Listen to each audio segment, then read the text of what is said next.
আসসালামু আলাইকুম। এখন আমি আপনাদের দেখাবো কিভাবে একটি ওয়ার্ডপ্রেস ওয়েবসাইটে কন্টাক্ট ফর্মে রিক্যাপচা অ্যাড করতে হয়। তো চলুন শুরু করা যাক।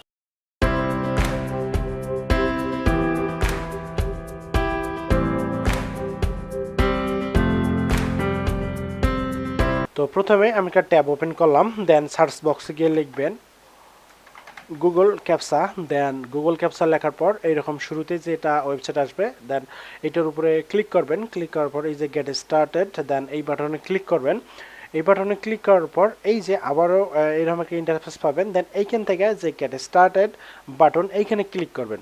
এখানে ক্লিক করার পর এই যে এইরকম একটা ইন্টারফেস পাবেন। দেন এখান থেকে যে লেভেলস আছে, লেভেল এখানে যে কোনো একটা আপনারা নাম দিতে পারেন। তো আমি টেস্ট দিলাম। দেন দেওয়ার পর এখানে এই যে চ্যালেঞ্জেস ভার্সন 2 এইটা সিলেক্ট করবেন। দেন এটা সিলেক্ট করলে এই যে I am a not a robot, then এটা সিলেক্টেই থাকবে।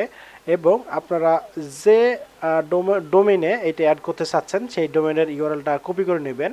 নেওয়ার পর এই যে এইখানে যে ডোমেইনটা রয়েছে, মানে ডোমেইন নাম লেখাটা রয়েছে, দেন এইখানে পেস্ট করে দেবেন ডোমেইন নেমটা। এটা HTTPS, এটা ক্লোজ করে দেবেন, শুধু ডোমেইন নেমটা রাখবেন। দেন রাখার পর এখানে আপনারা প্রজেক্ট নেম দিতে পারেন। তো টেস্ট প্রজেক্ট আমি দিলাম। ওকে, দেওয়ার পর আর কোনো কাজ নাই, তাহলে আমি কি করলাম, এখানে লেভেলে একটা নাম দিলাম। তারপর এখানে এই যে ভার্সন যে 3 আছে, এটা নিচে যেটা ভার্সন 2 এটা সিলেক্ট করে দিলাম। তারপর এই যে এখানে প্রজেক্টের নাম দিলাম আর ডোমেইন নেমটা দিলাম। এই যে এই কয়েকটা 3-4টা কাজ। ওকে, তারপর এখানে সাবমিট বাটনে আমি ক্লিক করলাম। সাবমিট বাটনে ক্লিক করার পর আপনারা একটু অপেক্ষা করবেন। দেন এখানে এই যে সাইট কি এবং সিক্রেট কি। ওকে, তারপর আমি ওয়ার্ডপ্রেস ড্যাশবোর্ডে চলে গেলাম, একটু অপেক্ষা করুন।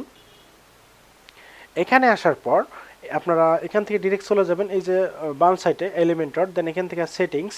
তো আমি সেটিংসে ক্লিক করলাম। সেটিংসে ক্লিক করার পর এই যে এখানে ইন্টিগ্রেশন, হ্যাঁ, এখানে ক্লিক করলাম। এখানে ক্লিক করার পর এই যে এখানে রিক্যাপচা দুইটা রয়েছে, এটা হলো ভার্সন 3 এবং এটা হলো ভার্সন 2।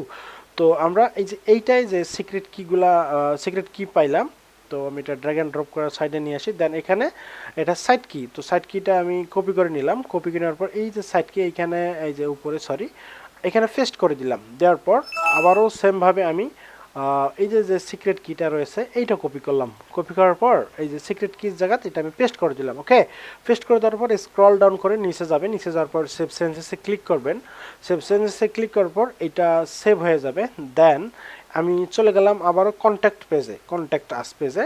দেন এখানে আসার পর আমি কিন্তু এই ফর্মে এটা অ্যাড করব যে ক্যাপচাটা রয়েছে, এই জন্য আমি এই পেজে আসলাম। দেন এখান থেকে আমি ডিরেক্ট চলে গেলাম এই পেজের ইডিটে। তো আমি এডিটে গেলাম, একটু অপেক্ষা করুন, এটা লোড নেওয়ার পর ওপেন হবে। ওকে, আমার এটা লোডিং হওয়ার পর এখন ওপেন হয়েছে। দেন এখন এই যে এই ফর্মটা ধরবেন, যে এটা কিন্তু একটা এলিমেন্টারের ডিফল্ট ফর্ম। ওকে, তো এটা আমি সিলেক্ট করছি। এটা সিলেক্ট করার পর এই যে অ্যাড নিউ আইটেম আছে এইখানে ক্লিক করবেন। এইখানে ক্লিক করার পর এই যে একটা নতুন আইটেম যোগ হলো। দেন এখান থেকে যে টাইপটা রয়েছে, ওকে, তো এইখানে টেক্সট রয়েছে, এই টেক্সটে ক্লিক করে মানে এইখানে ক্লিক করবেন। ডিরেক্ট এইখানে ক্লিক করার পর এই যে যেটা রিক্যাপচা লেখা আছে এইটা সিলেক্ট করবেন। এইটা সিলেক্ট করার পর আর কিন্তু কোনো কাজ নেই। তো এই দেখেন এটা কিন্তু চলে এসেছে। তো আমি যদি এটা পাবলিশে ক্লিক করি, পাবলিশে ক্লিক করলাম। পাবলিশে ক্লিক করার পর দেখেন এখন কিন্তু নাই। তো আমি পেজটা যদি রিফ্রেশ করি তাহলে আশা করি এখানে আসবে। তো এটা হ্যাঁ, এটা চলে এসেছে। তো আলহামদুলিল্লাহ, আপনারা আশা করি বুঝতে পারছেন যে কিভাবে একটি ওয়ার্ডপ্রেস ওয়েবসাইটে, এটা কিন্তু এলিমেন্টারের ডিফল্ট যে ফর্মটা রয়েছে সেইটা আমি সিলেক্ট করে মানে সেইটা কিন্তু আমি ক্যাপচাতে অ্যাড করেছি। তো আই হোপ ভিডিওটা দেখার পর আপনাদের ভালো লেগেছে। তো ভিডিওটা এতক্ষণ দেখার জন্য অসংখ্য ধন্যবাদ। সবাই ভালো থাকবেন, সুস্থ থাকবেন, আল্লাহ হাফিজ।